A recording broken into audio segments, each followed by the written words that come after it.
একটা দেশে যারা জনগণের উপর গণহত্যা সংগঠন করেছে, গণহত্যাকারীদের জনগণের ময়দানে রাজনীতি করার কোনো অধিকার থাকতে পারে না। তাদের পরিবারের মহিলা সদস্যদের ইজ্জত লুণ্ঠন করার পরে তাদেরকেও খুন করা হয়েছিল। এরপরে এই লাশগুলো পিলখানার ড্রেইনে ভাসিয়ে দেওয়া হয়েছিল, আর কোনোটাকে একত্রিত করে গণকবর তারা দিয়েছিল। এই জঘন্য কাজটি কারা করলো?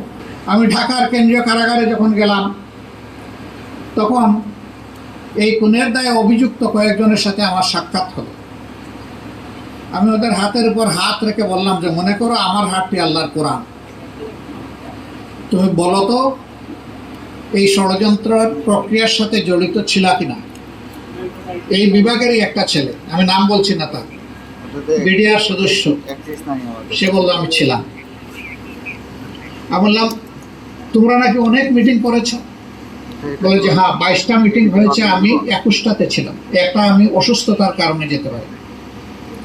কোথায় হয়েছে সবগুলোর নাম বলে দিল, কারা করেছে 2-4 জনের নাম বলে হঠাৎ করে তার খেয়াল হয়েছে, বলে থাক আর বলবো না, থেমে গেল।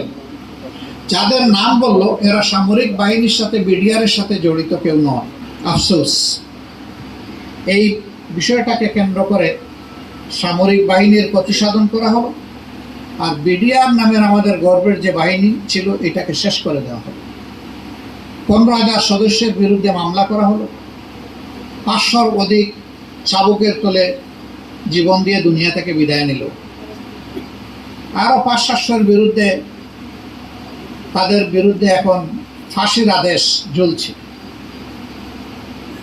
কিন্তু সামগ্রিক প্রক্রিয়ার সাথে এত মানুষ জড়িত ছিল না। তাহলে এক দিলে 2 পাখি শেষ হয়ে গেল। আমাদের দাবি, এখন যে সরকার আছে তাদেরকে সত্যটা বের করে আনতে হবে। কারাই সর্বনাশ করেছে জাতি, তাদেরকে চিনতে চায়। একটা দেশে যারা জনগণের উপর গণহত্যা সংগঠন করেছে, গণহত্যাকারীদের জনগণের ময়দানে রাজনীতি করার কোনো অধিকার থাকতে পারে না। রাজনীতি করবে তারা যারা মানুষের কল্যাণে নিবেদিত হবে, দেশ এবং রাষ্ট্রকে, জনগণকে যারা ন্যায়, ইনসাফ, শান্তি এবং সমৃদ্ধি উপহার দেবে। রাজনীতি করার অধিকার কেবল তাদের থাকবে, অন্য কারণে। এবং রাজনীতি করতে হবে দেশের মানুষের সেন্টিমেন্টকে ধারণ করে, আকাঙ্ক্ষাকে ধারণ করে। বাইরের কারো তুষ্টির জন্য দেশের রাজনীতি আর চলবে না। এবারকার এই আন্দোলন ছিল ইন্ডিজিনাস, দেশের মানুষই বুকের রক্ত দিয়ে আন্দোলনকে সফল করেছে। বাইরের কারো সাহায্যের আমাদের প্রয়োজন হয়নি। যেই জাতি এই দেশকে স্বৈরাচারের কলঙ্ক মুক্ত করেছে বুকের রক্ত দিয়ে, সেই জাতি এই দেশের স্বাধীনতা, সার্বভৌমত্বের পাহারাদারি করতে হবে কারো সাহায্য ছাড়াই, ইনশাআল্লাহ। তো 30 টাকার পেঁয়াজ এখন তাকে 300 টাকা কেজি পরিশোধ করতে হচ্ছে। আমি ছোট্ট একটি উদাহরণ দিলাম। এই থেকে শুরু আমরা বুঝতে পারি যে এই রাষ্ট্রের কোনো নাগরিকই ওদের লুটপাট এবং জুলুমের বাইরে ছিলেন না। তারা সকলের উপর জুলুম করেছেন। জুলুমবাজরা জুলুম করে, মজলুমরা কান্নাকাটি করে। জুলুমের শিকার হয়ে মানুষের দেহ থেকে 2টা ফুটা ঝরে, একটি রক্তের ফুটা আর একটা অশ্রুর ফুটা, চোখের পানির ফুটা। 2টাই বড় ওজনদার, 2টাই বড় গরম। এই 2টা মাঝখানে কোথাও আটকায় না, সরাসরি মাওলার দরবারে চলে যায়। এইভাবে হাজার মায়ের বুক ফাটা কান্না, হাজার আমার বোনকে যাদেরকে বিধবা বানানো হয়েছে তাদের কান্না, সকল কান্নার রোল আরশে আজিমে পৌঁছে গিয়েছে। এর পাশাপাশি 2009 সালের 10 জানুয়ারি ক্ষমতায় বসার পরেই আমরা লক্ষ্য করেছি বিডিআর সদর দপ্তর, তখন এটার নাম বিডিআরই ছিল, পিলখানার মর্মান্তিক ঘটনা, যেখানে 57 জন কমিটেড দেশপ্রেমিক চৌকস সেনা অফিসারকে অত্যন্ত নিষ্ঠুরভাবে খুন করা হয়েছিল।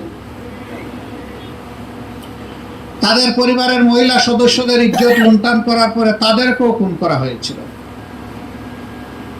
এরপরে এই লাশগুলো পিলখানা ড্রেইনে ভাসিয়ে দেওয়া হয়েছিল, আর কোনোটাকে একত্রিত করে গণকবর তারা দিয়েছিল। এই জঘন্য কাজটি কারা করলো? আমাদের সেনাবাহিনীর উপর কারা এত বড় আঘাত দিল? দ্বিতীয় বিশ্বযুদ্ধ থেকে শুরু করে কোনো বিশ্বযুদ্ধে একদিনে এতগুলা সেনা অফিসার কোথাও মারা যায়নি। এই কলঙ্কের ইতিহাস রচনা হলো আমাদের দেশের। কিন্তু এত বড় সর্বনাশটা কে করলো? আজ পর্যন্ত জাতির কাছে তা উন্মোচিত হলো না। সেনাবাহিনী তাদের স্বজন হারিয়ে নিজেরাই একটা ইনকোয়ারি কমিটি গঠন করেছিল।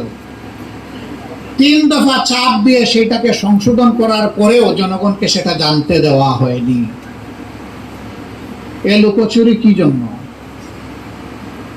তাহলে শস্যা দানা যেটা চালান দেওয়া হয় ভোট তাড়ানোর জন্য, ওই দানার ভিতরে ভোট আছে বলেই ভোট তাড়ানো সম্ভব হয়নি।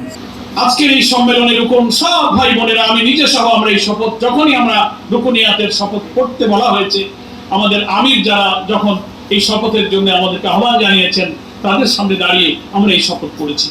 সেই শপথে যে বাক্যগুলো আমরা উচ্চারণ করেছি, তার শেষ পর্যায়ে এসে কোরআনের এই আয়াতটা আমরা সবাই উচ্চারণ করেছি। কি? ইন্না সলাতি ওয়া নুসুকি ওয়া মাহইয়ায়া ওয়া মামাতি লিল্লাহি রাব্বিল আলামিন। আমরা এই আয়াতটা সবাই পড়েছি না? সবাই আমরা পড়েছি। বলো, আমার নামাজ, আমার সব প্রকারের ইবাদত, কুরবানি, আমার জীবন, আমার মৃত্যু, সারা জাহানের রব সব আল্লাহর নামে আমি উৎসর্গ। তিনি যথাসময়ে ব্যবস্থা নিয়েছেন, জালিম শাসকদের দেশে তিনি মুক্ত করেছেন। এখন দেশ গড়ার দায়িত্ব আমির জামাত সুস্পষ্টভাবে ঘোষণা করেছে। এই দায়িত্ব পালনের সর্বোচ্চ পরাকাষ্ঠা চরম ধৈর্য সাহসিকতার সাথে বাংলাদেশ জামাত ইসলামের রুকন ভাই বোনেরাই দেখাইতে হবে। উচ্চ মাত্রা নিয়ে যাওয়ার যে আকাঙ্ক্ষা আমির জামাত পোষণ করেন, সংগঠন পোষণ করেন, সেই জায়গায় নিয়ে যাওয়ার দায়িত্ব পালনে আমরা সচেষ্ট হব। পরিবারের ব্যাপারে বলা হয়েছে, নিজের পরিবার, আত্মীয় স্বজন, প্রতিবেশী, পারস্পরিক এলাকা করে নিজের সকল চেষ্টা সাধনা নিয়ন্ত্রণ করব। জীবন ধারণের সব প্রকারের কাজ থেকে আমি বিরত থাকবো। কঠিন দায়িত্ব, দেশের স্বাধীনতা, ভৌগোলিক অখণ্ডতা রক্ষার জন্য আমার পরে 9 নম্বর ধারাতে দায়িত্ব।